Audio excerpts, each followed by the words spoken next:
estou numa sala bagunçada. Atrás de mim tem um gato. Opa! Tá bom. Gente querida, então, boa noite.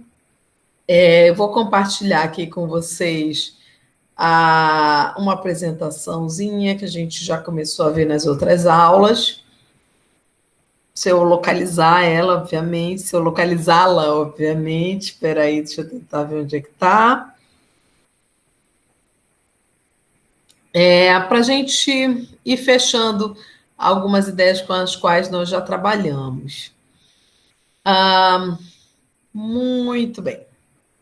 Então, a gente falou das salvaguardas, né, no CID, falamos especificamente sobre a implementação de grandes projetos afetando territórios tradicionais, as principais salvaguardas já consignadas, né, nas decisões são a consulta prévia, a avaliação de impactos ambientais e a repartição de benefícios. E aqui um pouquinho uma lembrança, né, que eu queria fazer com vocês, lembrando que o nosso foco desse módulo é o tema dos direitos socioambientais. Então, assim, aonde estão esses direitos, né? Nos instrumentos jurídicos internacionais, a gente tem diferentes formas de tratamento. Isso vocês já viram, com certeza, nas outras aulas, mas eu vou relembrar um pouquinho. O sistema global, falando em termos de instrumentos jurídicos, o sistema global é o sistema da ONU. A gente tem a Carta das Nações Unidas, a Declaração Universal dos Direitos Humanos, de 48, o Pacto de Direitos Civis e Políticos, de 1966, e o Pacto dos Direitos Econômicos, Sociais e Culturais, de 1966 também. É nesse pacto aqui que aparece a questão ambiental, mas assim, muito en passant, né? Muito escondidinha ali, mas ali é que nesse documento, nesse instrumento jurídico é que ele vai ser tratado. No sistema americano ou interamericano de direitos humanos, a gente tem a Convenção Americana, né, de Direitos Humanos, de 1968, que entra em vigor em 78, e a gente tem o chamado Protocolo de São Salvador. É nesse Protocolo de São Salvador que vai aparecer o direito a viver no meio ambiente sadio como um dos direitos humanos. Então, o nosso sistema é esse segundo, né? Quer dizer, o sistema global também é, mas quando a gente fala do sistema interamericano, a gente está falando desse segundo sistema, aonde a gente não tem o tema ambiental tratado na Convenção Americana, mas a gente tem o tema ambiental tratado na Convenção de São Salvador. Qual é o grande pulo do gato para a gente entender a importância dessa defesa dos direitos socioambientais pelos povos e comunidades tradicionais que a gente tem falado ao longo desses dias? É que no Protocolo de São Salvador, só alguns direitos são chamados de judiciáveis, né? E o direito ao meio ambiente não é considerado um direito judiciável, né?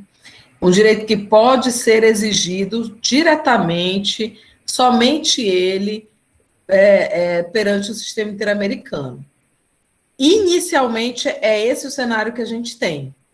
No sistema americano teve um reconhecimento do direito ambiental, do direito ao meio ambiente, como um direito humano, porém, ele não foi logo de pronto, logo de início, considerado um direito judiciável, um direito passível de judicialização na Corte Interamericana de Direitos Humanos. Guardem essa informação que eu vou já continuar com ela.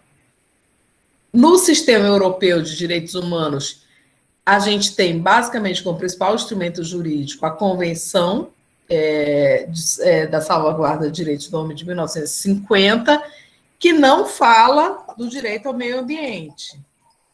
Porém, mesmo sem estar positivado, esse direito tem sido reconhecido por diversas decisões da Corte Europeia de Direitos Humanos, por intermédio de algo que se chama do efeito ricochete, né?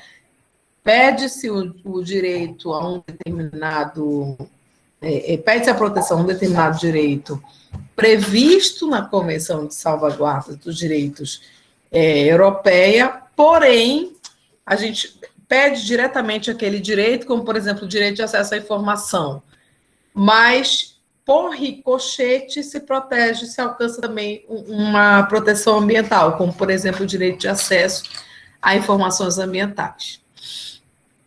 E no sistema africano de proteção de direitos humanos, e, portanto, no sistema europeu, ele também não é, o direito ao meio ambiente é um direito que não aparece, mas se obtém a proteção dele por intermédio dessa proteção por ricochete.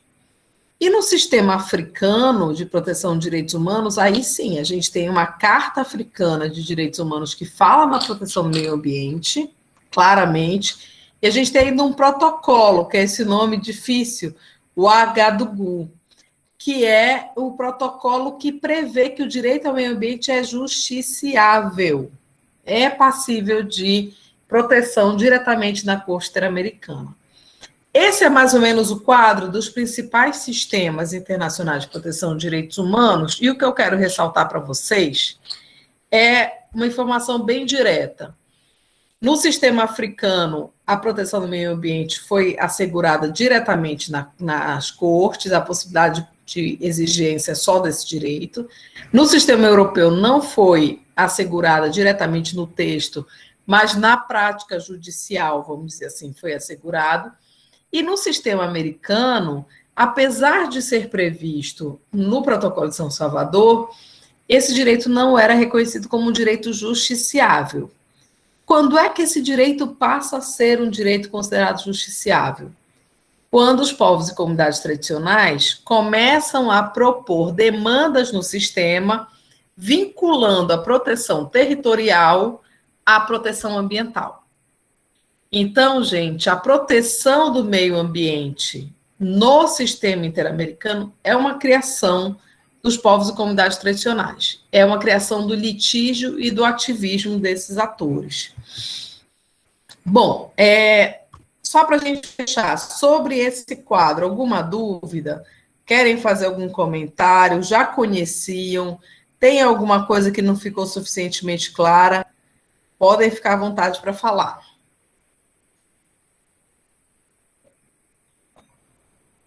Esse quadro é bem importante para a gente fechar algumas ideias hoje. Vou prosseguir, então. Qualquer coisa vocês vão me falando, tá? Podem abrir o microfone e por aí vamos.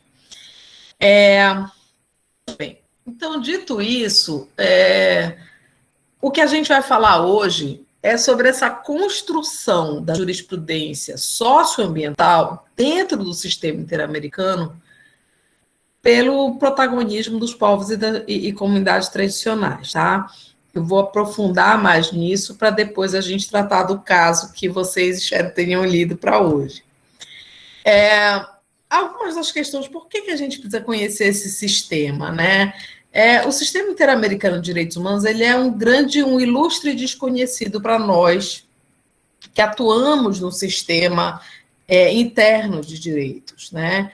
Lamentavelmente, numa pesquisa que eu fiz nesse livro que eu mandei para vocês, o Supremo Tribunal Federal, por exemplo, não fazia citações à Corte Interamericana. De 2008 até 2016, só 17 acórdãos falaram da Corte Interamericana, e mesmo assim de uma forma muito incipiente.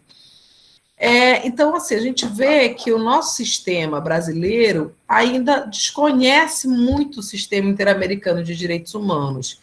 E isso, gente, traz um prejuízo. Qual é o principal prejuízo? A gente deixa de fortalecer os direitos humanos no Brasil. Temos um enfraquecimento da defesa dos direitos humanos no Brasil, mas nós temos a perda da oportunidade de utilizar alguns parâmetros do sistema interamericano para resolver conflitos nossos. Ou seja, o sistema ele não é só importante para se acessar, para você peticionar e chegar até lá. Ele é importante porque ele traz os estándares, ele traz parâmetros para a gente resolver as nossas tretas dentro de casa, né? Vamos dizer assim. Por exemplo, quando a gente fala hoje sobre o marco temporal, vocês sabiam que a Corte Interamericana já se manifestou sobre o marco temporal? No caso Sawayama versus Paraguai, a Corte diz claramente: não existe limite temporal para o exercício do direito territorial de povos e comunidades tradicionais. Enquanto existir o vínculo identitário com o território, existe o direito. O direito deve ser reconhecido. Vejam como a gente está assim ainda na idade da pedra, discutindo coisas ultrapassadas como o marco temporal, quando a gente já tem estándares mais profundos, mais importantes, mais bem construídos, inclusive. Mas esse daí, por exemplo, é uma consequência do nosso... Claro que não é só isso, né? Tem mais coisa por trás da questão do marco temporal, mas é, por exemplo, uma demonstração de como nós brasileiros, né, nós profissionais do direito de forma geral, perdemos a oportunidade de utilizar esses parâmetros no nosso dia a dia. Além disso, uma terceira consequência importante é que a gente tem uma desconexão do sistema judicial brasileiro com sistemas jurídicos internacionais que são mais progressistas. E a gente fica, portanto, numa visão ainda muito conservadora sobre defesa de direitos, né? E, finalmente, é o fato de se tornar deficitária a compreensão dos caminhos que o Brasil já percorreu, né? O Brasil, ao aderir ao sistema, ao aceitar a jurisdição da Corte Interamericana, ele já avançou, né? A gente não tem que ficar agora discutindo questões que já estão pacificadas na Corte, porque esse é um retrocesso, né? É uma forma de retrocesso também. Pois bem, e muitas vezes a gente acha que o sistema interamericano ele é muito distante das nossas vidas, né? Ou ele não tem a capacidade de impactar as nossas vidas. Eu vou trazer alguns exemplos aqui para vocês. Vocês sabiam que a Lei Maria da Penha é uma consequência concreta do sistema interamericano? Alguém já tinha ouvido falar isso? Já tinha se tocado? Já tinha observado isso? Me falem aí um pouquinho vocês.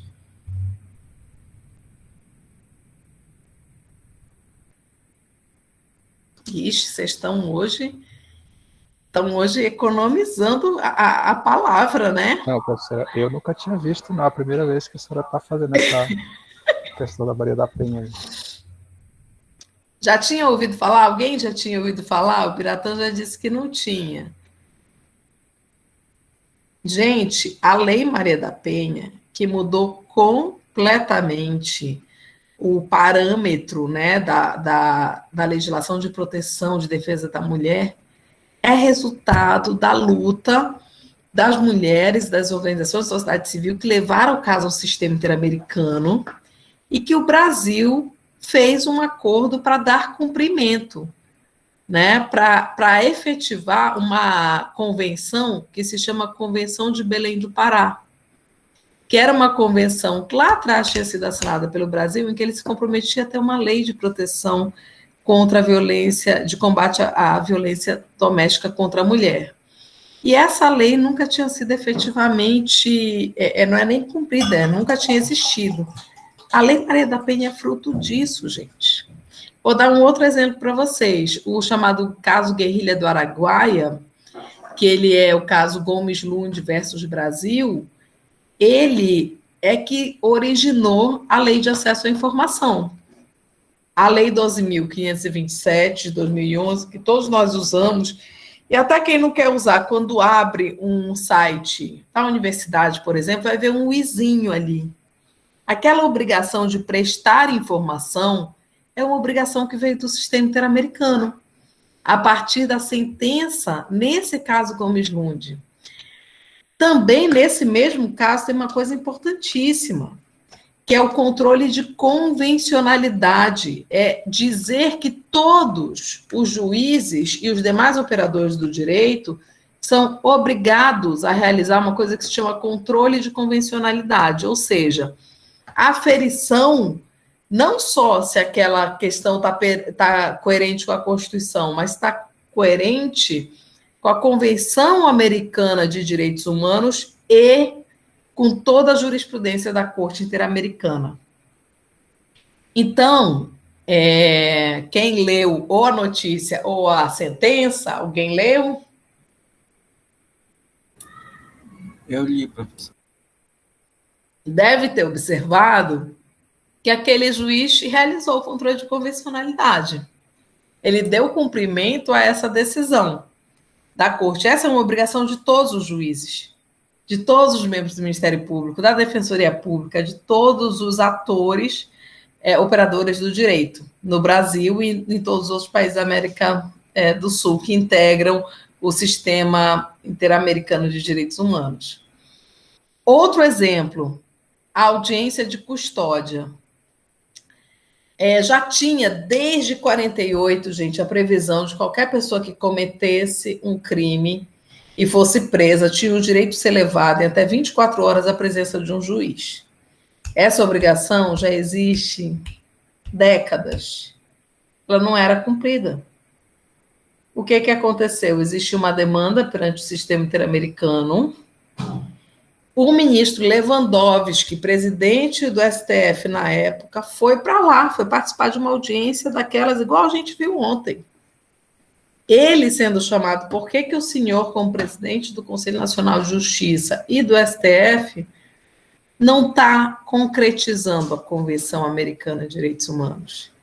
E daí o Brasil também fez um acordo para dar cumprimento, e aí é que começou a obrigatoriedade da realização das audiências de custódia, que é concretamente a obrigação de que toda pessoa que comete um crime seja levada à presença de um juiz e passe por uma audiência inicial para ser ouvido ou ouvida em 24 horas.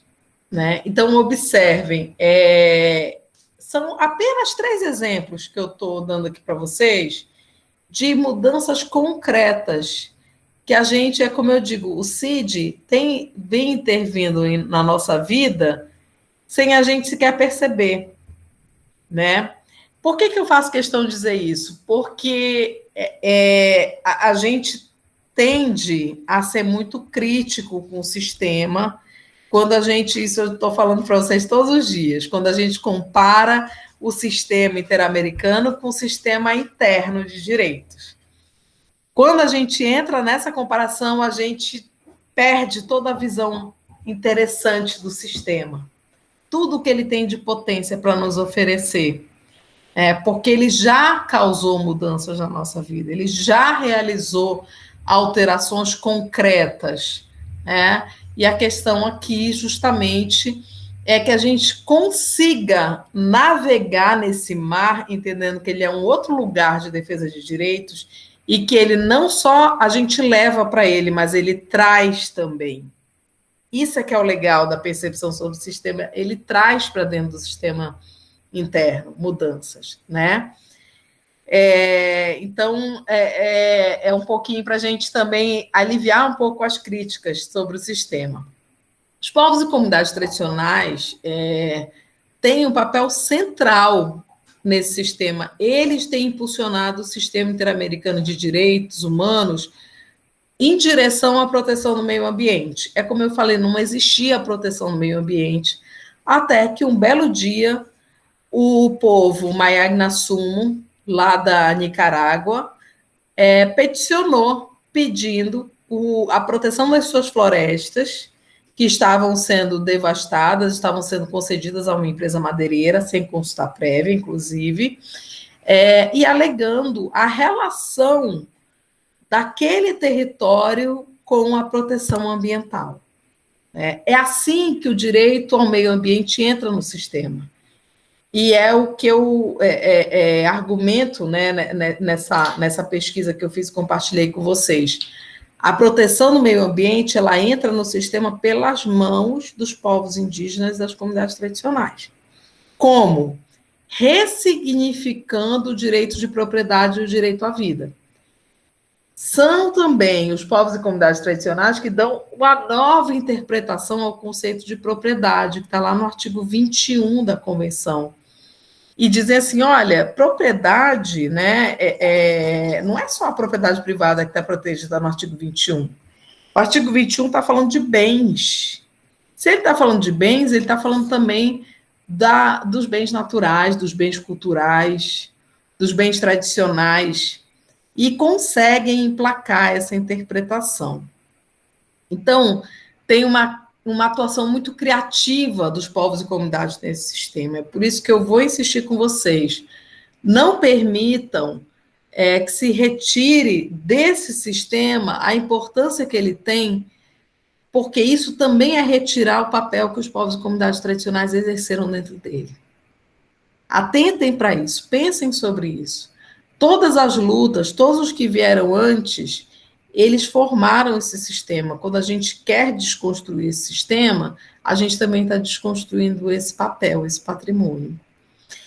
E, além disso, não só os povos e comunidades tradicionais trouxeram a pauta ambiental, a pauta socioambiental para dentro do sistema, como criaram. Então, vejam, a primeira causa que trata do direito da natureza é o caso Sarayaco versus Equador, que nós falamos ontem.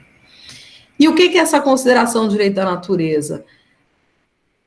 O povo Sarayaco, ele vem nesse caso dizendo, olha, o nosso direito humano está sendo violado, sim, beleza? Beleza não, né? Sim, está sendo violado, mas também tem um direito da natureza, de ser por si, o direito dela existir, de existência, que também está sendo violado. Então, eles também se posicionaram como guardiões desses bens. Bom, eu acho que eu pulei, está faltando um slide aqui. Isso aqui é sobre a Convenção 169 da OIT, um pouquinho sobre os sujeitos, né, a quem ela é atribuída e direcionada. Está faltando um slide aqui, acho que eu, na hora de cortar, terminei cortando um deles. A Convenção 169 da OIT é o principal mecanismo de ingresso e produção dos povos tradicionais dentro do sistema interamericano. E aí, também vocês já devem ter visto isso, mas eu vou reforçar que essa convenção ela é direcionada a povos indígenas e tribais. Sobre povos indígenas, ela estabelece critérios subjetivos e alguns critérios objetivos, e sobre povos tradicionais também alguns critérios subjetivos e objetivos. Para povos indígenas, a aplicação dela tem sido menos questionada, mas para os demais povos e comunidades tradicionais têm ocorrido muitos questionamentos. E aí vale a pena a gente falar um pouquinho sobre isso, porque a Corte também enfrentou isso, também enfrentou esse debate.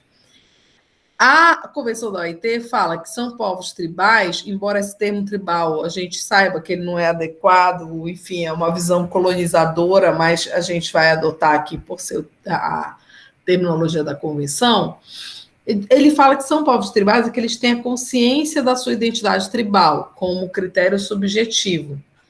Como critério objetivo, ele vai dizer que as suas condições sociais, culturais e econômicas se distinguem de outros setores da coletividade nacional e estão regidos total ou parcialmente pelos seus próprios costumes ou tradições ou por uma legislação especial. E aqui eu quero parar um pouquinho e perguntar para vocês, no Brasil, quem são os povos tribais?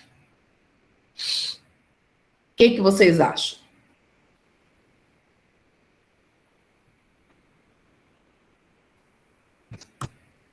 Estou aqui para ouvir vocês. Casey, Madá, Priscila, Mônica, o microfone está aberto. Quem mais eu vou perturbar aqui? Deixa eu ver. Amanda, Libério. Vamos lá, gente. Quem são os povos tribais do Brasil? Quem vocês acham que compõe essa categoria protegida pela Convenção 169?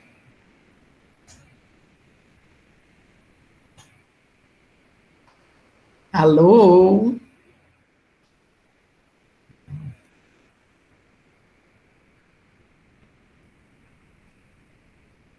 povos quilombolas são tribais, ou são povos indígenas, ou estão fora da convenção? São povos tribais. Quem? Os povos indígenas ou as comunidades quilombolas? Os quilombolas e os indígenas. Eles abarcam. Aliás, são abarcados pela convenção. Beleza. E as quebradeiras de coco? Também. Também? E as comunidades raizeiras, fundos de pasto, pantaneiros, faxinalenses? O que vocês acham? Eles fazem jus à proteção da Convenção 169? Professora, e onde que eu encontraria os critérios para que se considere como povo tribal? Aqui, na Convenção. Esse daqui é o texto da Convenção. Ela separa critérios subjetivos e critérios objetivos.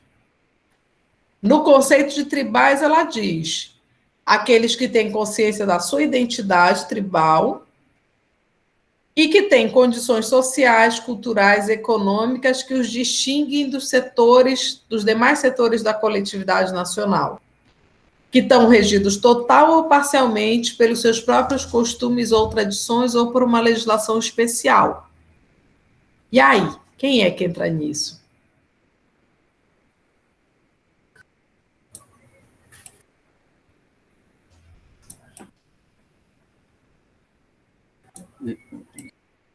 Eu vou deixar para os colegas falar. Pode falar. Quem se habilita?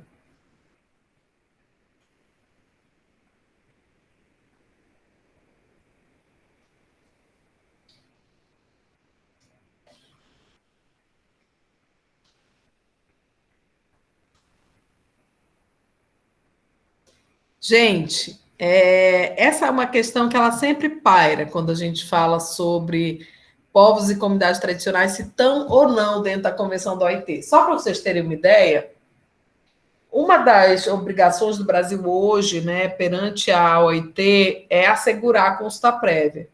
O que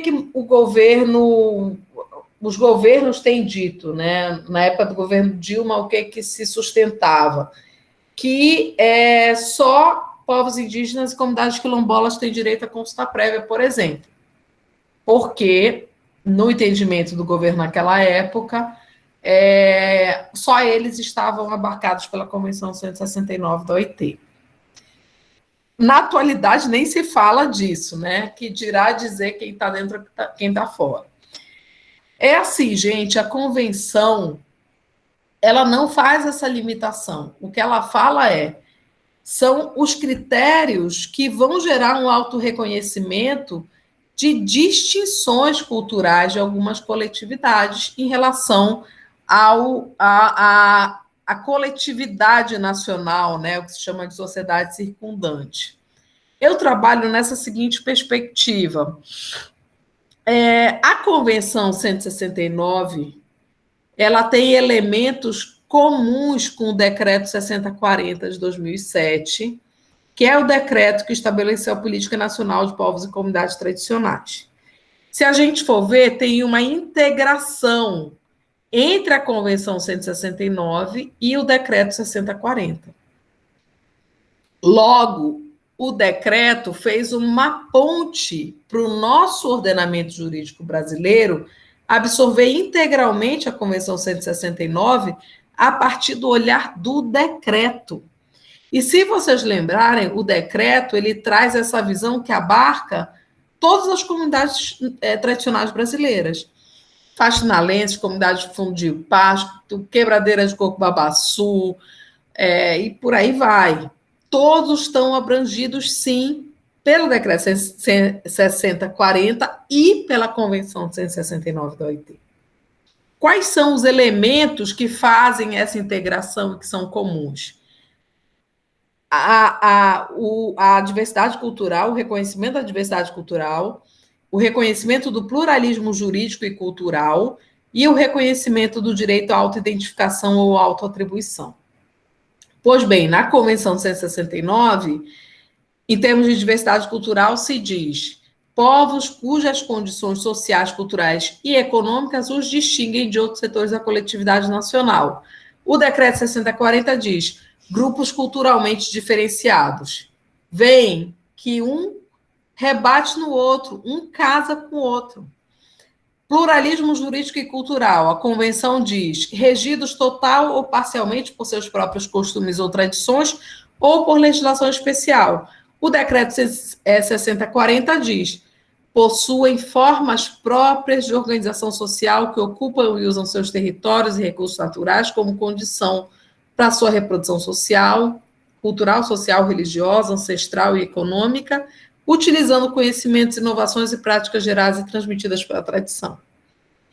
A autoidentificação, que é o terceiro elemento comum estruturante desses dois instrumentos, diz o seguinte, na Convenção 169, a consciência da sua identidade indígena ou tribal deve ser considerada como critério fundamental para determinar os grupos aos que se aplicam as disposições da presente convenção. O Decreto 6040 diz os que se reconhecem como tal. Ou seja, ambos admitem a autoatribuição e o autorreconhecimento. E aí, gente, a convenção vem e fala o seguinte, as interpretações da OIT sobre a Convenção 169 vêm dizendo o seguinte, o conceito de tribal deve ser buscado no âmbito local. É localmente que cada país vai ter o seu reconhecimento do que são comunidades tradicionais. Então, sim, a Convenção 169 se aplica a todas as comunidades tradicionais do Brasil. Não só a povos indígenas e quilombolas, mas raizeiras, quebradeiras, comunidades fundo de pasto, faxinalenses e por aí em diante, tá? Um outro ponto que é agora caminhando, né, voltando mais especificamente para a jurisprudência, eu queria falar dessa questão da convenção, porque ela é o elemento integrador, né, do direito das comunidades tradicionais com o sistema interamericano. Queria só observar com vocês que a jurisprudência ambiental da Corte só tem 4 casos que não tratam de povos e comunidades tradicionais. Todos os outros casos que tangem a temática ambiental são casos que foram, como eu já falei para vocês, trazidos pelos povos indígenas ou pelas comunidades tradicionais. Então, mais uma vez eu vou repetir, quem constrói a jurisprudência socioambiental da Corte são os povos indígenas e as comunidades tradicionais. A gente tem, né, isso aqui é um pouquinho da pesquisa que eu fiz até 2015, mas depois disso só teve um caso inovador. São 37 sentenças de mérito, e elas se referem a 27 casos. Então, a gente tem um total aí de 27 casos na Corte que versam sobre questões socioambientais, tá? Ainda que a primeira olhada a gente acha que é um caso específico de violência, quando a gente vai ler o relatório, a gente vai ver que o que gerou aquela violência muitas vezes foi uma disputa sobre, por exemplo, a construção de uma hidrelétrica, tá? Então, por isso que eu catalogo esses casos como casos socioambientais. A Corte começa, né, a analisar isso aí, esses casos desde 1987. A gente tem um incremento dessas atividades da Corte entre 2010 e 2015, e depois se intensifica mais a frequência de decisões da Corte em relação a esses temas. A Corte vai se dedicar muito a temáticas socioambientais. Tem um período de parada, tem um espaço temporal de julgamento sobre os temas, ele vai se reduzindo, ou seja, cada vez mais a Corte tem uma frequência para tratar os temas socioambientais.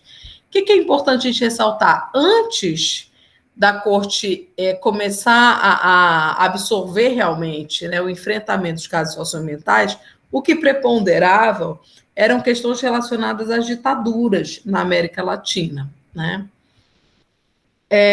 Isso aqui é um pouquinho a cronologia dos casos que foram julgados pela corte envolvendo direitos de povos e comunidades tradicionais. Vocês podem ver que começa ali em 1991. Em 2010, a gente tem um aumento substancial do julgamento de casos. Em 2015, a corte é muito, muito produtiva, né? Mas a gente vai tendo cada vez mais, portanto, a frequência de casos, né? Ano a ano, dentro da corte. Como é que a corte tem se posicionado em relação aos direitos socioambientais? Primeiro, a corte ela começa a se aproximar desses casos entre o ano de 1991 e o ano de 2004. Entre 2005 a 2008, ela amplia o olhar sobre os casos socioambientais, tá? Ela olha mais amplamente, ela vai olhar as questões espirituais, a cosmologia. E entre 2010 até recentemente, tem uma consolidação dos direitos socioambientais coletivos na Corte. Ou seja, ela se torna plenamente apta a julgar esses casos, compreendendo todas as complexidades que esses casos trazem. E aí a gente vai passar assim, um olhar sobre esses casos para a gente entender mais ou menos o que tem sido tratado, tá? Até aqui tudo bem? Alguma dúvida? Como é que vocês estão? Deixa eu tentar dar uma olhadinha aqui na apresentação, na visão de vocês, como é que está. Estão compreendendo? Tem alguma dúvida? Deixa eu ver o chat aqui, o que vocês estão dizendo. Tá tranquilo, professora. Professora, eu queria só fazer uma pergunta. Pode fazer. Sobre esse consentimento livre, prévio informado. Claro que lá ele vai falar que é sobre decisões administrativas e legislativas. Ele não sei lá, eu acho que estou viajando na maionese, mas eu vou fazer. Ele não alcançaria, por exemplo, a questão do marco temporal em relação ao controle de convencionalidade? O consentimento prévio, ele não seria obrigatório nessa decisão sobre o marco temporal, não. Mas como é que ele influencia o tema do marco temporal? Os juízes têm a obrigação, inclusive do Supremo Tribunal Federal, têm a obrigação, pelo controle de convencionalidade, de ir atrás da jurisprudência da corte e ver o que está se falando, o que já se falou sobre isso. E eles têm a obrigação de seguir isso. Isso é controle de convencionalidade. Era essa a tua dúvida, Libério? Isso mesmo. Esperamos que seja feito, né? O ministro Fachin foi nesse caminho. A gente tem outras experiências em que isso já aconteceu esse controle de convencionalidade, por exemplo, quando foi julgado aquela DPF sobre a demarcação, sobre a titulação de territórios quilombolas, a ministra Rosa Weber pegou várias das decisões da Corte Interamericana e trouxe para afirmar a constitucionalidade do decreto que regulamenta a titulação de territórios quilombolas. Então, eles vão ter que fazer esse enfrentamento, né? Eles vão ter que enfrentar isso. Bueno, vamos adiante. Agora eu vou falar assim para vocês, mas é um sobrevoo, tá, gente? Como eu falei, são 27 casos que eu cataloguei sobre esse tema. Eu não quero aqui falar para vocês de cada caso. Em um ou outro eu vou entrar um pouquinho mais na história.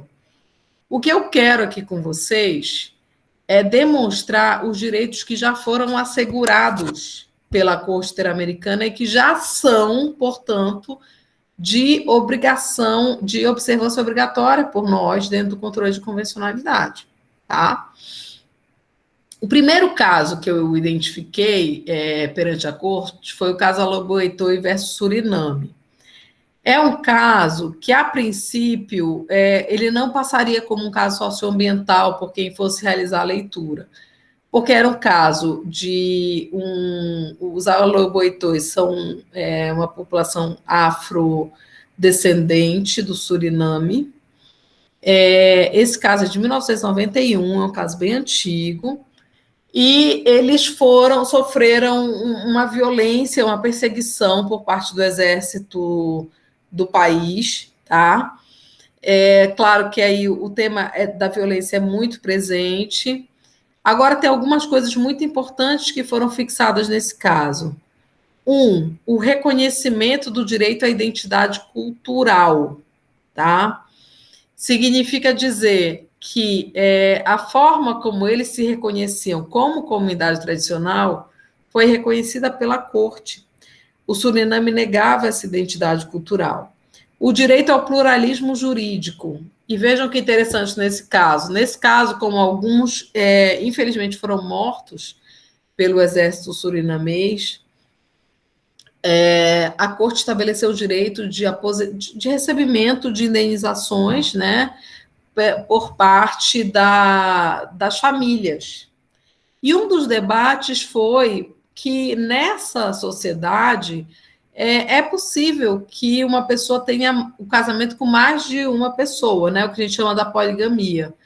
E o Suriname questionou o reconhecimento da corte de que todos no caso em que uma das pessoas, né, que morreu tinha duas mulheres, que as duas deveriam receber. E a corte disse, olha, se isso faz parte do sistema jurídico dessa população, ele precisa ser reconhecido, né? Então, foi um reconhecimento super importante do pluralismo jurídico.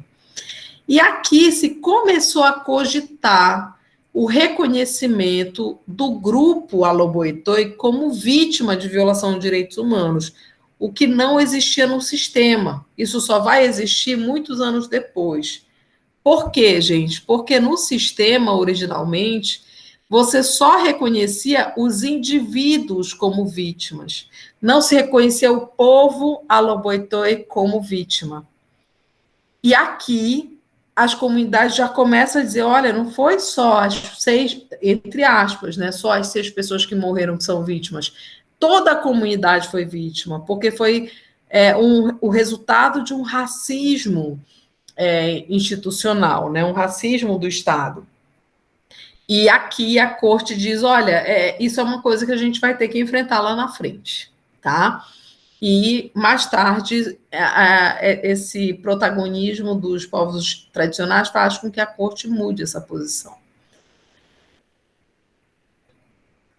O caso Bamaka Velasquez fala sobre identidade cultural e o direito de respeito aos costumes e tradições, que foi uma das lideranças que foi morta, uma liderança maia, e se postulava o direito aos enterros e aos ritos funerais conforme a tradição do povo maia, né? E se reconheceu que a negativa disso violava o direito à identidade cultural e o respeito aos costumes e tradições. O caso terceiro aqui, o Mayang Nasumo, Avastini versus Nicarágua, é o primeiro caso ambiental do sistema interamericano. E ele é trazido pelos povos indígenas Maiana-Sumo. Vejam, o que eles fazem nesse caso? Eles dizem o direito de propriedade tem que ser ressignificado, tem que ser relido. Não é simplesmente um direito de propriedade individual. Quando a Convenção fala no direito de proteção de bens, aqui também está a proteção dos bens ambientais, a proteção das florestas, a proteção das montanhas, a proteção dos lugares sagrados. E, portanto, aqui nesse caso é o primeiro em que existe essa vinculação do território com o direito de proteção ambiental, trazendo essa proteção dos territórios coletivos sobre o enfoque socioambiental. O massacre Plan Sanches versus Guatemala é um caso que diz respeito ao direito de propriedade comunal, o reconhecimento do direito de propriedade comunal e o reconhecimento de que os deslocamentos forçados são uma violação em si, né? A obrigatoriedade de deixar o seu território é uma violação de direitos humanos em si. Pois bem, mais adiante, no que eu chamo de segunda fase da análise da Corte sobre direitos socioambientais, a Corte vai ampliar o olhar dela sobre direitos socioambientais. Isso é mais ou menos entre 2005 e 2008. Por que eu chamo de ampliação? Vou já explicar para vocês. No caso Moivana versus Suriname, que é também um povo afrodescendente contra o país do Suriname, o que aconteceu? Na época da ditadura militar, entraram no território Suriname e o exército matou brutalmente as pessoas, expulsaram, e foi um massacre tão sangrento que as pessoas tiveram que sair do seu território e tiveram, inclusive, que sair do país, algumas delas. Alguns foram para a Guiana. E o que eles diziam? A gente não pode voltar. Enquanto não se fizer justiça, o que eles chamavam, os Nídjuka, né, chamavam, que eram os mais antigos, chamavam da atribuição, do endereçamento da justiça. É isso, eu acho essa expressão muito bonita.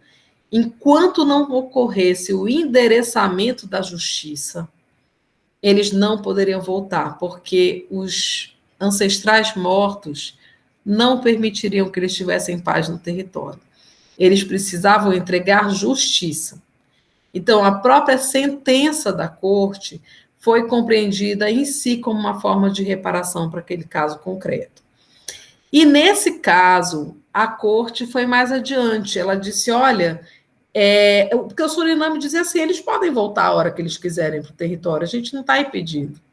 Mas eles diziam o seguinte, a gente não pode, porque os nossos ancestrais não tiveram direito às honras funerárias, às tradições funerárias do nosso povo.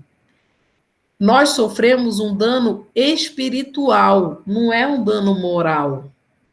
Nós sofremos um dano espiritual da nossa obrigação para com os nossos mortos, com os nossos ancestrais. E a Corte se aproximou disso, embora não tenha reconhecido, tem um voto do ministro Cansado Trindade que fala muito disso, do dano espiritual aos povos tradicionais, de como negar o direito de exercer a sua forma de cosmovisão é em si um dano, é em si uma violação.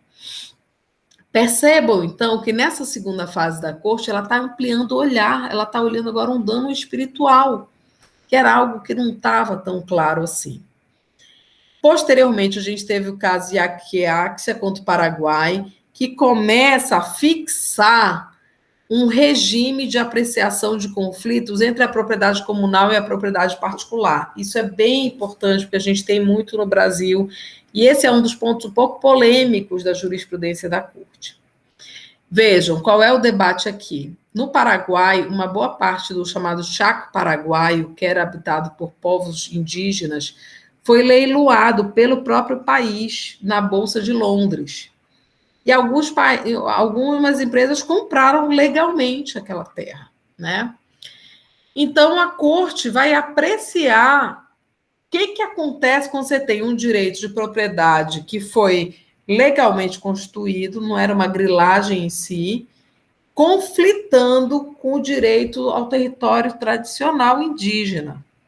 E aqui, nesse caso, a Corte começa a desenhar quais são os parâmetros para analisar esse conflito.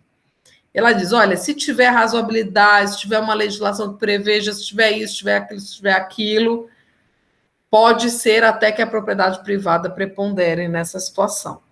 Esse tema é um tema meio espinhoso, porque eu particularmente sou contra esse direcionamento que a Corte dá, mas ela aqui começa a estabelecer um regime para apreciar conflitos entre a propriedade comunal e a propriedade particular.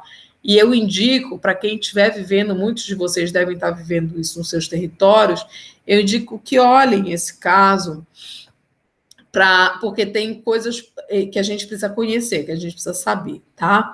O caso Iatama versus Nicarágua, acho que foi o Abimael que falou ontem, ele versa sobre o direito de participação política e o direito de pluralismo jurídico e o direito à identidade cultural, reconhecendo as associações dos povos Ianetama como uma forma válida para concorrer nos pleitos eleitorais, tá? Depois a gente tem o caso do massacre Pueblo Belo versus Colômbia, que envolve comunidades camponesas como vítimas de massacres e deslocamentos forçados. Bom, nós já falamos ontem do caso Saramacá, mas ele é realmente um caso muito importante, porque nele começa o estabelecimento das salvaguardas perante grandes projetos que vão impactar territórios de povos e comunidades tradicionais. Aqui também foi ressaltado ontem, eu acho que foi o Libério que falou, ou foi o Biratã, eu não lembro bem. Mas, nesse caso, ocorre a unificação da jurisprudência dos direitos de povos tribais e indígenas. Se diz o seguinte: tudo o que a corte fala para povos indígenas serve também para os povos tribais. Ou seja, serve também para as comunidades quilombolas, por exemplo. Aqui tem uma afirmação dos limites à concessão de direitos de exploração de recursos naturais nos territórios tradicionais e se consolida como salvaguarda, consulta prévia, participação nos benefícios e os estudos de impacto ambiental. Depois tem o caso Tio Tojim, que é mais sobre respeito à identidade cultural como pressuposto de acesso à justiça. Esse é um caso que versava sobre o direito do povo tradicional se expressar no seu idioma, né? Inclusive nos processos judiciais. E aí a gente vai prosseguir, eu vou acelerar um pouquinho, observando agora os mais importantes. O caso Chacmoc Casei, ele é muito importante porque ele é uma afirmação do direito de autorreconhecimento dos povos e comunidades tradicionais, e ele enfrenta os conflitos envolvendo as áreas protegidas que nós falamos ontem também. Vou pular aqui mais um pouquinho. Aqui nesse slide, eu vou destacar o caso Quixua de Sarayaco, que nós já falamos ontem, onde novamente vem as salvaguardas, reafirmando o direito à consulta prévia, na sua relação com a identidade cultural, a reafirmação da necessidade de estudos de impacto socioambiental como salvaguarda de direitos humanos e a consideração do povo indígena como sujeito de direito coletivo. Lembram-se que lá no primeiro caso foi discutido isso, e aqui a corte vem e assenta, olha, realmente a coletividade em si é um sujeito de direito coletivo. Até aqui tudo bem? Alô, alô, Marciano, aqui quem fala é da Terra. Tudo bem, professora. Tá? Bom,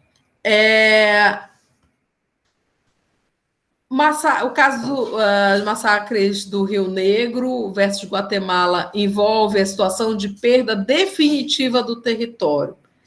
O que acontece quando não é mais possível voltar para o território?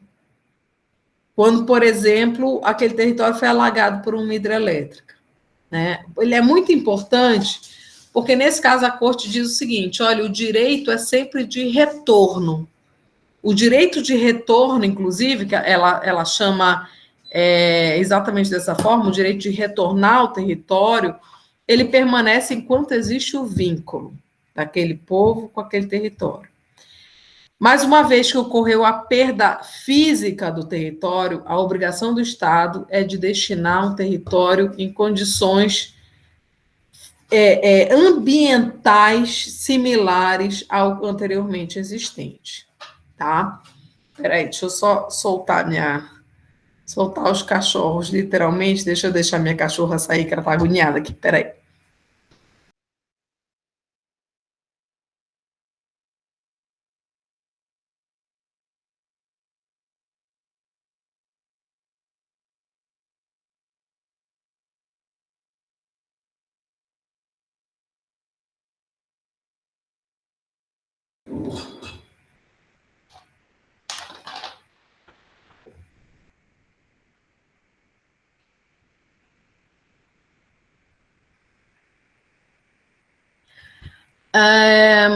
Um outro ponto importante, que é nesse caso das comunidades afrodescendentes foram deslocadas na Operação Gênesis, a corte afirma que o deslocamento forçado do território ele é uma desproteção de fato, Ou seja, você não precisa comprovar quais foram os prejuízos que decorreram disso.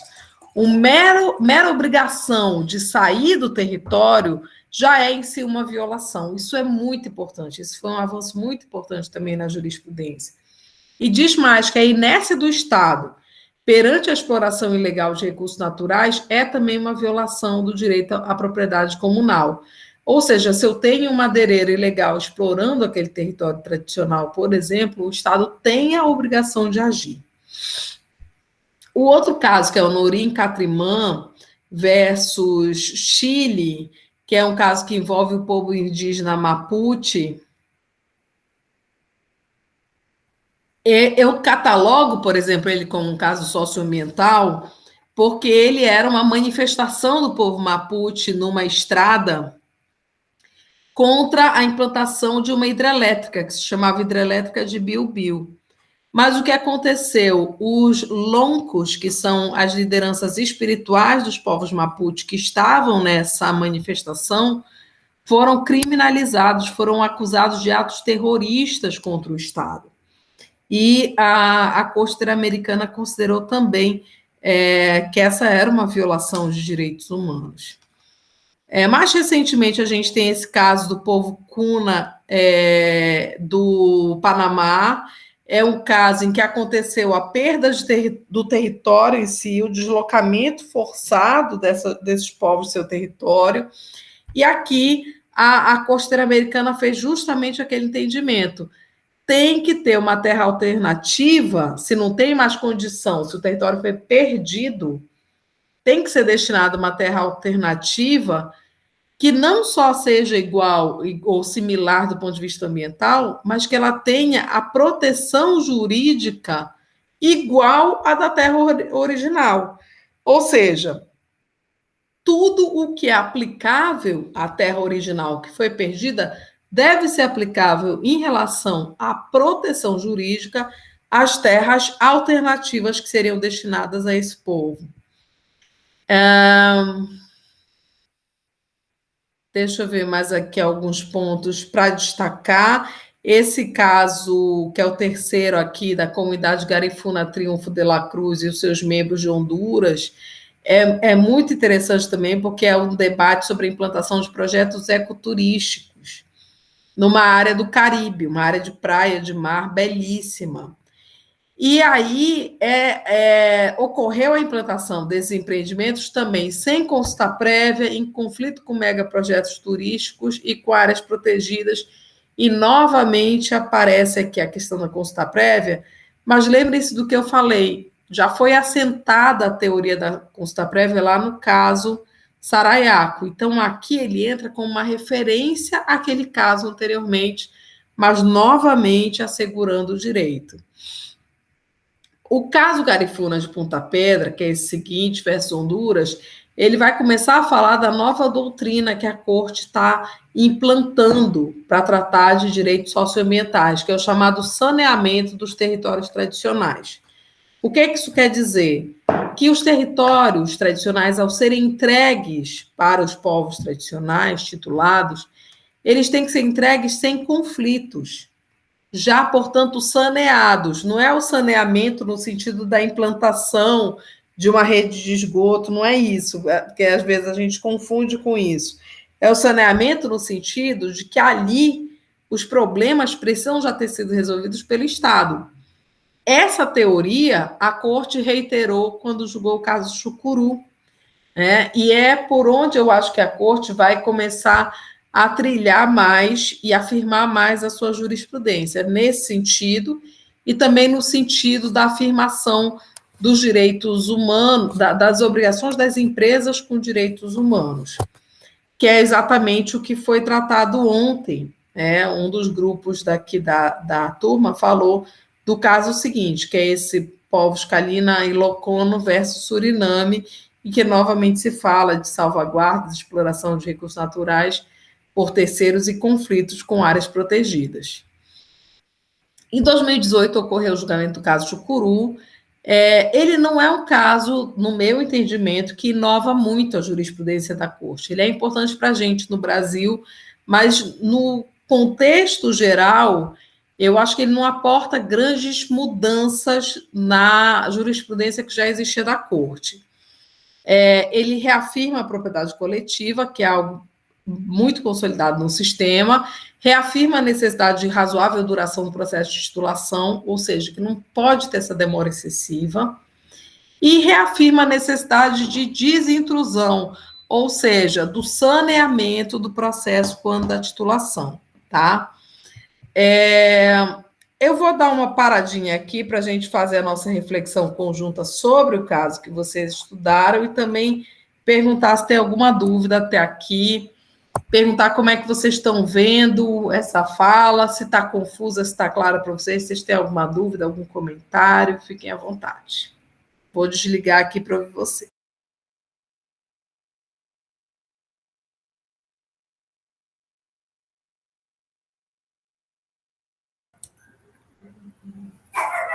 Oi. Então, eu percebo que tem, sim, bastante um movimento que a gente, é imperceptível para a gente, né? Agora, imagine para as pessoas que não têm esse conhecimento jurídico só, né? E uma coisa que me chamou a atenção, inclusive na sentença lá que a senhora pediu para ver, é que precisa, aliás, esse tipo de processo, de leitura, tem que ter um viés principiológico, né? Mais princípio, a gente invoca muito o princípio para poder entender. Na verdade, todo esse movimento, essas mudanças que ocorreram, que esses casos que que a senhora foi mostrando ali, percebo que são esses princípios dos direitos humanos mesmo, para a gente poder compreender, e essas mudanças, elas são quase que abstratas, a gente não percebe mesmo, né? Não é uma coisa assim que está todo dia ali que a gente olha, né? Até porque é coletivo, né? Me faz lembrar na época que eu trabalhava num distrito, quando criava-se brigava por um direito coletivo lá dos trabalhadores, muita gente nem sabia por que tinha um aumento ou não, né? Mas tinha alguém lá brigando, era uma coisa quase abstrata, imperceptível para a maior parte. Eu fazendo essa analogia com essa questão dos direitos humanos, né, eu acabo entendendo dessa forma. Legal, Dimas, muito importante essa tua visão. Professora, eu já tenho entendimento de que, diferente da Corte, que consolidou ao longo de toda essa trajetória, de todos esses conflitos, de todos esses casos que chegaram lá, eles reinterpretaram, ampliaram essa discussão, consolidaram algo que hoje está lá de forma concreta para qualquer um que quiser peticionar com base no que já está lá. E é diferente desse processo que aconteceu lá no nosso país, infelizmente, é o retrocesso. Diante do caso Raposa Serra do Sol, criou-se então um marco temporal. É uma contradição muito grande, né? Pois para a gente também ter essa percepção, né? Nada está ganho, né? A luta ela é constante, né? De afirmação de direitos, ela é constante. E hoje, e assim, por que está voltando hoje? Porque passou na Serra do Sol, na Raposa Serra do Sol, mas aí o MPF recorreu e o STF disse não, é só nesse caso que vai ser aplicado, né? Ah, legal. Ganhamos pelo menos, né? Legal não, terrível, mas pelo menos ficou limitado aqui. Mas é isso, a luta ela é contínua. Volta e se tenta mais uma vez flexibilizar o tema do marco temporal, quando a gente sabe que é um absurdo, né? É um absurdo. Mais alguma consideração, gente?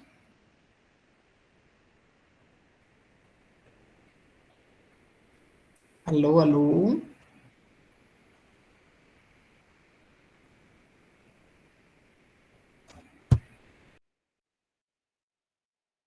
Bom, então eu vou dar um intervalinho assim de 5 minutos para vocês esticarem as pernas, colarem entre vocês, porque eu quero ouvir o que vocês leram, material que eu passei para vocês, tá? Levantem um pouquinho, vou beber uma água, são 19h16. Às 19h20 a gente retorna, tá bom? Ok.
Acabou.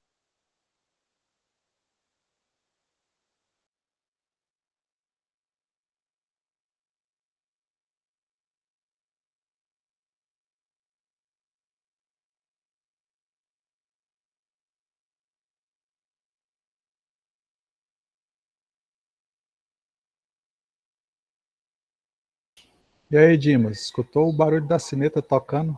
Acho que acabou o recreio, é hora de voltar para a sala. Já fui lá tomar o lanche e já retornei. Lembrando a Abimael não está aqui, não, né?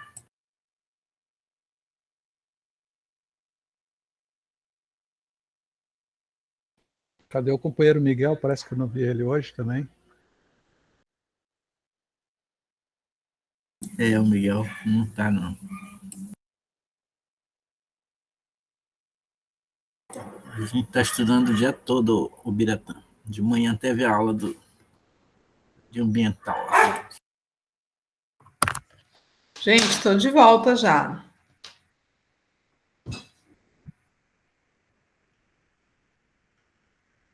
Podemos? Prontinho, professora. Vamos lá fazer essa turma falar. Eu vou agora chamar um a um, uma a uma. Vou fazer a chamada aqui. Quero ouvir quem quer começar falando sobre o caso, né? A gente estava na nossa programação, um dos pontos hoje era a gente ver um caso da Amazônia, fazendo a correlação com esse sistema. Vamos lá, alguém pode começar falando do que trata o caso, de qual é o assunto, qual é a questão que foi levada para a justiça? Se habilitem, porque hoje eu vou nomear um a um aqui, hein?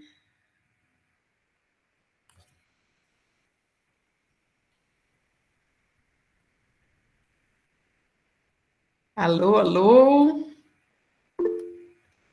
Pode falar, Amanda. Professora, a senhora está me escutando? Perfeitamente. São duas notícias, né? Uma delas é referente a uma sentença do seguinte caso: foi a construção de uma hidrelétrica, deixa eu lembrar o nome. Sim, a construção da usina São Luís do Tapajós, em Itaituba, no Pará. Houve a suspensão do licenciamento porque não foi feita a consulta prévia dos povos indígenas que ali residiam. No geral, foi esse o caso. Perfeito. Sobre a descrição do caso, alguém quer complementar a fala da Amanda? Professora, eu. Então, professora, em conclusão, o que a notícia traz, né? Que o juiz, lá no final da reportagem, ele diz que é irresponsável e inconstitucional se fazer vista grossa a um possível e grave fato consumado de destruição sociocultural. Diante disso, ele negou que a decisão que era alegada violava a separação dos poderes. E aí ele também alegou o seguinte, que o judiciário não pode admitir licença automática e apressada, desconsiderando o marco regulatório constitucional e supralegal intinente à intervenção em terras indígenas. E, diante disso, aí ele dá a sentença, aí ele suspende o licenciamento da usina São Luís de Tapajós, né? E até que o governo federal promova a consulta livre, prévia, informada aos povos indígenas e demais populações no entorno da hidrelétrica. E ele consolidou mais, ele exigiu que o Estado fizesse uma avaliação integral sobre os impactos ambientais na região. Então, esse é o resumo da sentença, né? Perfeito, gente. Fala, Dimas. Lá vai eu. Então, eu achei interessante, é o caso que os meninos já falaram, e mais eu percebi quando a senhora apresentou ali como é que é o controle de convencionalidade, né? Isso aí é bem notório, e aí eu fui também, o que me chamou a atenção é aquela expressão lá que ele utiliza na própria sentença, o Rost cresce, né? que é a complexidade, que é muito difícil, aí tem que, então, por isso que tem que invocar mais os princípios, né? E num olhar assim crítico, eu diria, olha só, aí exige a importância da interdisciplinaridade que hoje de manhã a gente estava falando, né? Tanto dos profissionais lá que estão cuidando disso, quanto do próprio Estado na pessoa do judiciário, né? Para poder entender bem isso ali. Eu vi nesse sentido a importância, né, dessa sentença, e eu pretendo estudar mais, né, para esmiuçar e com certeza vou aprender muito. Beleza. Mais algum comentário, gente? Professora, ele citou, né, esses casos que a senhora apresentou aí, a forma como ele construiu, como ele fundamentou para conceder a liminar, para embargar a obra, foi muito interessante, né? A senhora acredita que lá no final da sentença, né, tem até um caso que ele cita, até no final ele diz sobre a cadela-baleia, né, a cachorra-baleia, do Graciliano Ramos, né, de Vidas Secas. E aí ele fala, né, sobre ela. Eu cheguei a assistir até o vídeo, né, e fui lendo toda a sentença dele e me senti assim maravilhado da forma como ele construiu. E não é à toa que ele conseguiu o prêmio, né, na atuação em defesa dos direitos humanos. Então ali é o retrato de alguém que tem comprometimento com a justiça, né, que julga o caso de forma imparcial e que acha argumentos consolidados, né, não baseado em preceitos políticos, mas realmente construiu toda uma sentença baseada em fundamentos sólidos de defesa no direito das minorias, dos povos indígenas, dos povos tradicionais que estão ali em volta do empreendimento, né?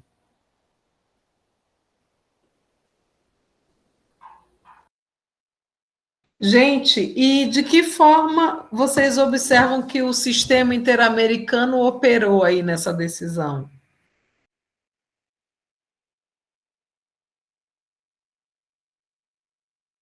Como será que essa jurisprudência que a gente falou influenciou nessa tomada de decisão?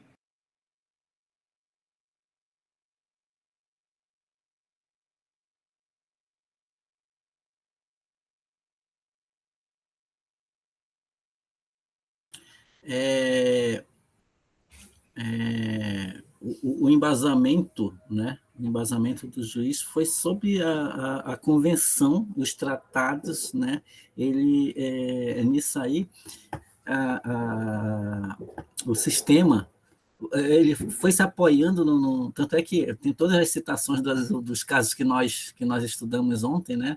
A cada ponto ele foi discorrendo e citando praticamente só em cima da convenção 169, né? Eu percebi isso. Ele trazia esses argumentos, assim como a gente tem eu tenho um pouquinho mais de familiaridade de fazer uma petição, vai lá, faz, cita, argumenta e diz, está aqui o fundamento, né?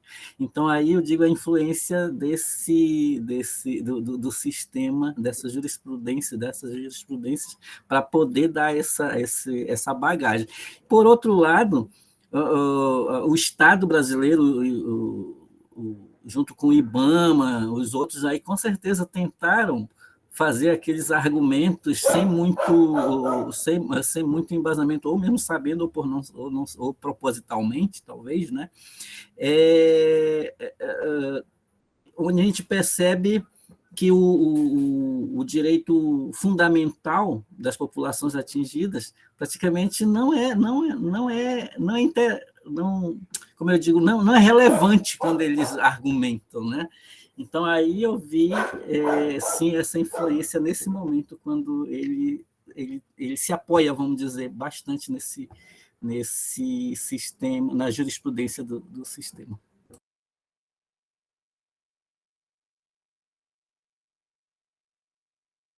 Mais algum ponto, gente, que vocês querem comentar? sobre a matéria ou sobre a decisão?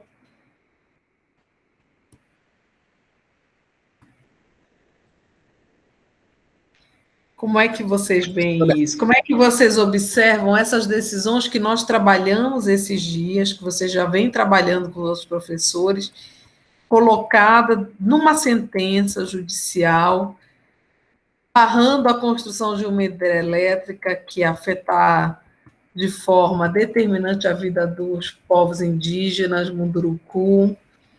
Como é que vocês observam isso?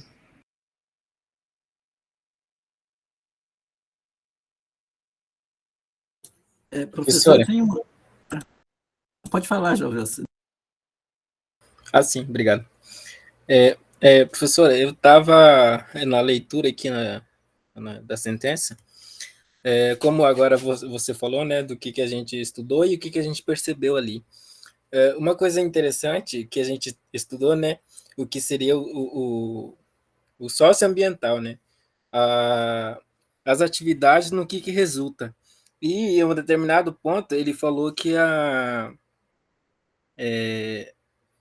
os impactos causados faria uma imigração não seria uma imigração assim o deslocamento daquelas pessoas afetadas para outras áreas, e nessas áreas teria grande possibilidade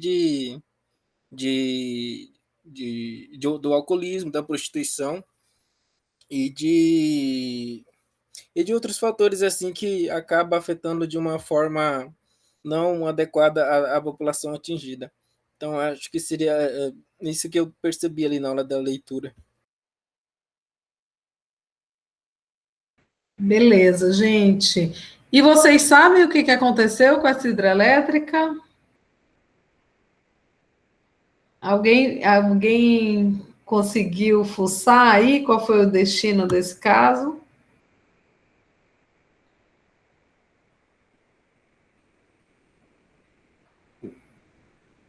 Vou contar para vocês, essa hidrelétrica não foi construída. É claro que quando se trata de hidrelétrica, a gente não pode, infelizmente, fazer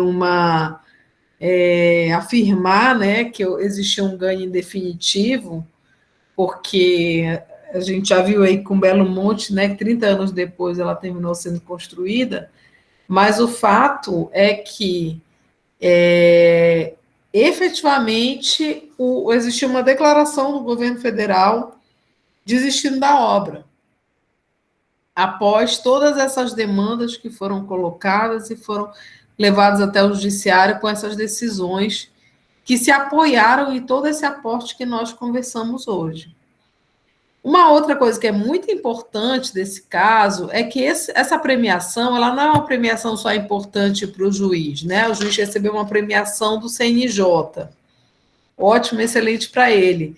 Mas qual é o simbolismo do CNJ, o Conselho Nacional de Justiça, o órgão, né, um dos órgãos mais importantes do Brasil sobre o sistema de justiça, está reconhecendo essa sentença como uma sentença de mérito, que merece ser premiada? Qual é a sinalização que ele está nos passando? Que sim, a adoção dos estándares de direitos humanos, da Constituição Interamericana de Direitos Humanos, é um caminho necessário e é um caminho do qual não se tem volta. É nesse sentido que os juízes precisam caminhar cada vez mais. Então, assim, gente, é uma coisa que eu adoto na minha vida profissional mesmo. Toda ação, só se não tiver tempo, né? Porque também na nossa correria, às vezes, não dá. Mas sempre que eu emito uma recomendação pelo Ministério Público, sempre que eu entro com uma ação, eu busco trazer a referência às decisões da Corte Interamericana. Para quê? Para consolidar, para trazer para dentro do Brasil, para que esses avanços eles sejam reais no nosso dia a dia profissional. Vocês entendem isso? Essa é uma forma da gente dar vida a esse sistema aqui dentro, da gente fazer com que esse sistema seja cada vez mais efetivo dentro do Brasil. Bom, mais algum comentário? Como é que estamos por aí? Priscila, Madalisa, Amanda, quer fazer mais algum comentário? Fiquem à vontade. Tá tudo tranquilo, professora. Beleza. Quer falar, Amanda? Professora, ontem a senhora chamou atenção sobre a diferença de consulta prévia e consentimento prévio. No licenciamento ambiental, o que é pedido é a consulta prévia, certo? O consentimento, aliás, o livre consentimento, é feito em que momento? Eu não entendi muito bem a diferença desses dois. Pronto. É porque no Brasil a gente tem confundido muito a consulta com o consentimento. É por isso que cria essa dúvida aí muitas vezes. A consulta, ela é o processo. O processo de quê? De exposição do empreendimento, de exposição do projeto, de tirar dúvidas, de esclarecimento da sociedade, da comunidade tradicional. Isso é a consulta prévia, ele é um processo de esclarecimento, consulta prévia, livre, né? E informada ou esclarecida, depende da terminologia que você for utilizar. Da consulta prévia, eu posso ter ok, a gente quer esse empreendimento. Por exemplo, se eu estiver falando da criação de um posto de saúde dentro de um território quilombola, por exemplo. Depois da consulta prévia, pode ser que a comunidade diga, não, a gente quer. Quando ela diz a gente quer, depois de uma consulta prévia, o que ela está dando é o consentimento livre, prévio e informado. Então, o consentimento ele é o resultado da consulta, tá? Mas a pergunta é, a gente quer, é sempre a resposta que vai vir da consulta prévia? Não. Eu posso ter uma consulta prévia em que, após eu ouvir todos os esclarecimentos, eu posso dizer, como comunidade tradicional, olha, eu entendi, mas não é isso que a gente quer. Não é essa a nossa forma de... esse caminho de desenvolvimento que a gente pretende.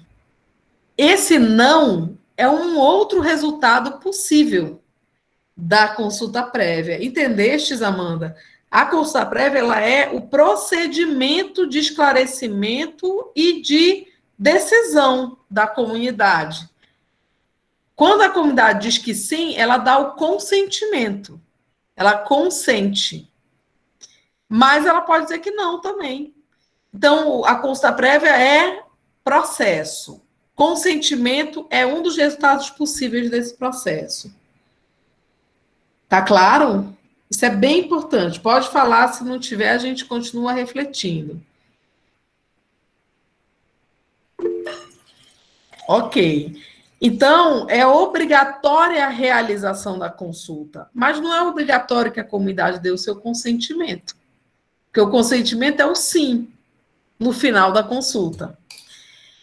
Aí, gente, a pergunta que paira até hoje, que ninguém tem resposta, todo mundo tem opinião, mas ninguém tem uma resposta, assim, definitiva e o não da consulta prévia? O que ele significa? Né?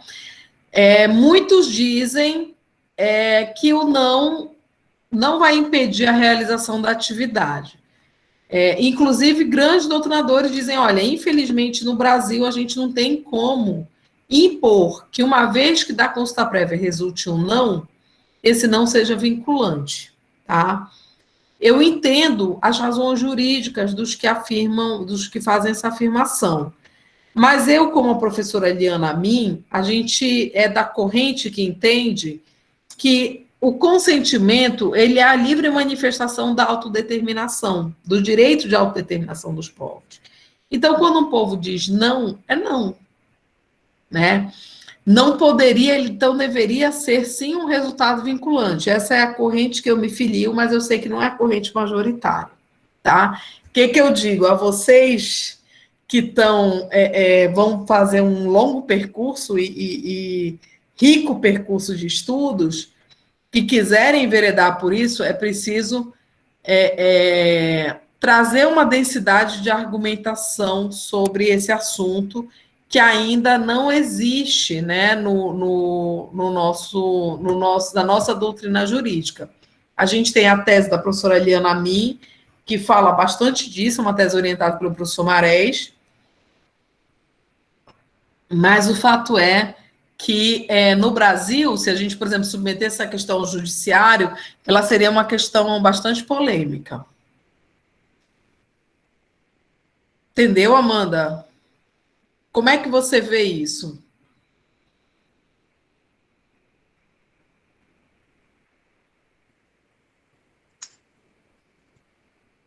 Professora, eu acredito que eu me confundi, né? Sobre o consentimento e a consulta. Então, agora entendendo que, na verdade, é somente a consulta, realmente não atende exatamente o que os povos indígenas querem realmente, né? Não basta somente ser ouvido. É o ser levado em consideração, né? Assim, para ser bem simples, consulta é o procedimento, consentimento é um dos resultados possíveis desse procedimento, tá? Gente, mais alguma dúvida? Professora, eu ia perguntar já naquela hora. Ontem, no texto que nós lemos, tem uma parte lá interessante que a Corte diz que não é de boa fé, né, o Estado delegar para uma empresa privada fazer a consulta prévia. Olhando a sentença, o próprio juiz tem uma parte lá que a Eletrobras parece justifica que ainda vai fazer está em contrato com uma empresa para fazer uma avaliação, não sei se é a avaliação ambiental integrada, alguma coisa assim, né? E lá, já nos finalmente Ecology Brasil, parece, né?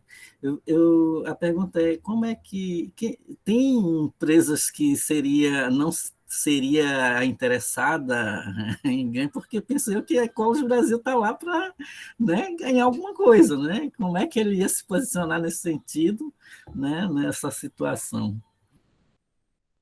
Perfeito. Esse é um dos grandes temas também aqui para o Brasil. Gente, segundo o caso Saraiaco, só quem pode tomar consulta prévia é o Estado, tá? Nenhuma empresa, nem que seja assim uma ONG super bem intencionada, pode assumir o papel de fazer o processo de consulta prévia. Só quem pode fazer o processo de consulta prévia é o Estado. Isso é claríssimo. Isso daí é um dos grandes debates, né? Porque, por exemplo, quando a gente trata do tema do conhecimento tradicional associado à biodiversidade, a nossa legislação prevê que a empresa que quer usar o conhecimento tradicional, ela mesma vai tomar o consentimento prévio do povo tradicional. A rigor, ela não pode. Quem deveria fazer isso é o Estado.